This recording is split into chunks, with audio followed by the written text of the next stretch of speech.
está con nosotros, pero vivirá para siempre en nuestros corazones. ¡Familia!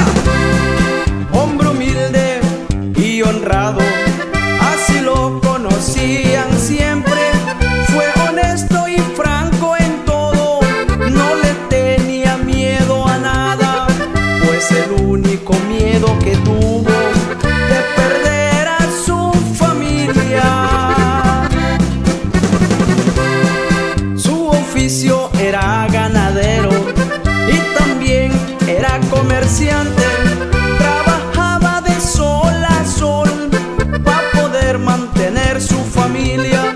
Siempre honesto y con sabiduría, nunca fue tan presumido. Siempre vives en mente de todos, siempre y siempre, y así vivirás.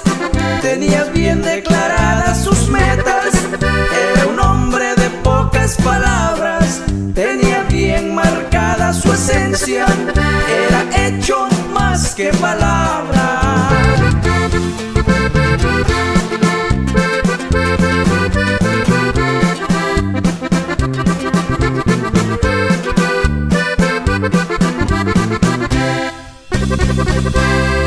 Don Fortín salió de su pueblo en el año 95.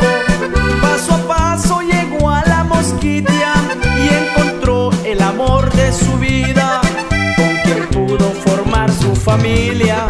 Bendecido siempre fue.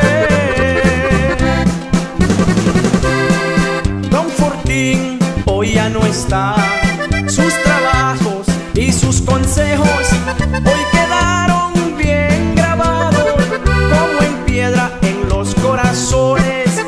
Día a día el pueblo recuerda que era amante del deporte.